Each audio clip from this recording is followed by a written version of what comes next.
ta vie qui fera en sorte que tu puisses te retrouver sur la place où le Seigneur est allé préparer pour toi. Qu'est-ce que tu fais de ta vie? De la même manière que c'est une défaite de vivre longtemps sur terre, sans pourtant construire des maisons ou avoir des enfants. C'est une défaite, hein? Parce que quand tu pars, les gens se posent des questions. Qu'est-ce qu'il a laissé? Il a laissé des enfants, il a laissé des maisons, il travaillait où? Et quand on se rend compte que tu n'as rien fait, c'est une défaite. C'est de la même manière aussi que c'est une défaite pour les choses de Dieu. Parce que devant Dieu, c'est ces questions qu'il va te poser. Combien de maisons tu as construites pour moi? Combien de personnes tu as gagnées pour moi? Combien de messages tu as partagés pour moi? Et si tu n'as rien fait, c'est une défaite. Qu'est-ce que tu fais de ta vie ici sur terre? Amen. Amen.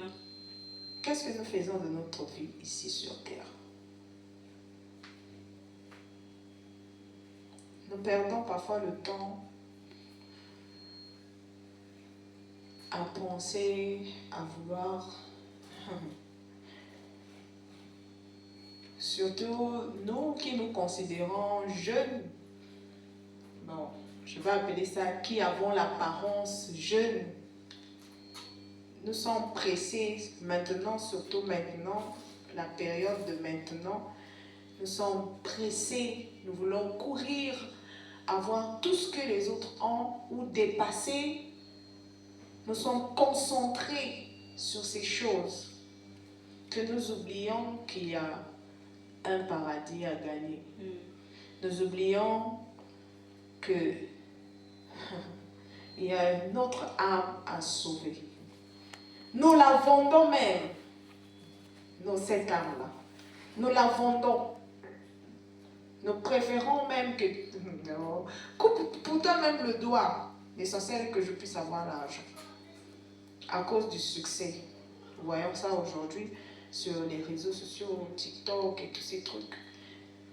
Elle préfère se mettre nue sur les réseaux sociaux parce qu'elle va gagner des vues qui vont lui donner de l'argent. Nous oublions cette partie qui vient après. Après la vie sur terre. Nous ignorons cette partie. C'est comme si nous nous concentrons sur le temps présent. Le temps présent, en fait, ne nous appartient pas. À chaque jour suffit sa peine. Mais ça suffit sa peine lorsque tu y es concentré sur ce qui le concerne. Amen. Parce que lorsque tu n'es pas concentré sur ce qui le concerne, ça veut dire que ce n'est pas lui qui prend le contrôle. Tu es au contrôle de toi-même. Il ne peut pas, ça ne peut pas se faire sa peine. Ça se fait même chez nous à la maison. Lorsque tu te laisses à toi, tu dis que non, moi je suis indépendant, les parents n'ont plus rien à faire sur toi. C'est pareil aussi avec le Seigneur. À chaque jour suffit sa peine, d'accord. Mais lorsque tu es impliqué dans ce qui le concerne. Amen. C'est à ce moment-là qu'il te donne le reste. Lorsque tu cherches en premier le royaume des cieux. Lorsque tu cherches en premier à gagner ce qui est pour lui. Lorsque tu cherches en premier à faire ce qui est pour lui. Lorsque tu cherches en premier à obéir à sa parole. Lorsque tu cherches en premier à le craindre. Lorsque tu cherches en premier à le ressembler. C'est là où ta peine à toi. Amen. Qu'est-ce que tu fais de ta vie ici sur terre? Cette vie que nous avons appelée notre jeunesse. Qu'est-ce que tu en fais? C'est la question que nous devons nous poser. Seigneur, qu'est-ce que je fais de ma vie? Est-ce que j'arrive à te plaire? Parce que nous qui avons reçu le Seigneur comme Seigneur et Sauveur, nous qui avons reçu Jésus comme Seigneur et Sauveur, nous devons le plaire. Nous avons le devoir de le plaire. Amen. Amen. Et c'est en étant impliqué dans ce qui le concerne que nous pouvons le plaire. Amen. Amen. Lorsque tu fais bien le ménage à la maison, tu plais à tes parents. Amen. Facilement, ils t'achètent des cadeaux. Facilement, on te fait même des voyages. Hein? Oui, le parent s'inquiète pour toi parce que tu es obéissant à la maison. Lorsqu'il donne une tâche, tu le fais facilement. C'est pareil avec le Seigneur. Lorsqu'il t'appelle même, lorsque tu l'entends te parler, tu as la conviction dans ton cœur que ça, c'est le Seigneur qui me parle. Ça, non.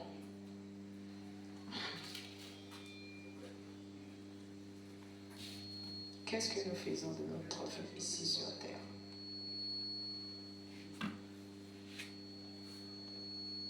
Amen. Amen. Le Seigneur est en train de nous appeler ce soir afin de recommencer,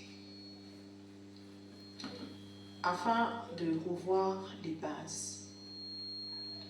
On était peut-être parti sur une mauvaise base, Seigneur. Ce soir, je t'entends me parler. Amen. Est-ce que le Seigneur est en train de parler à quelqu'un? Amen. Il nous interpelle ce soir. J'étais peut-être venu avec un message, avec un autre message, mais cette partie-là est en train d'insister. Comment est-ce que tu mènes ta vie?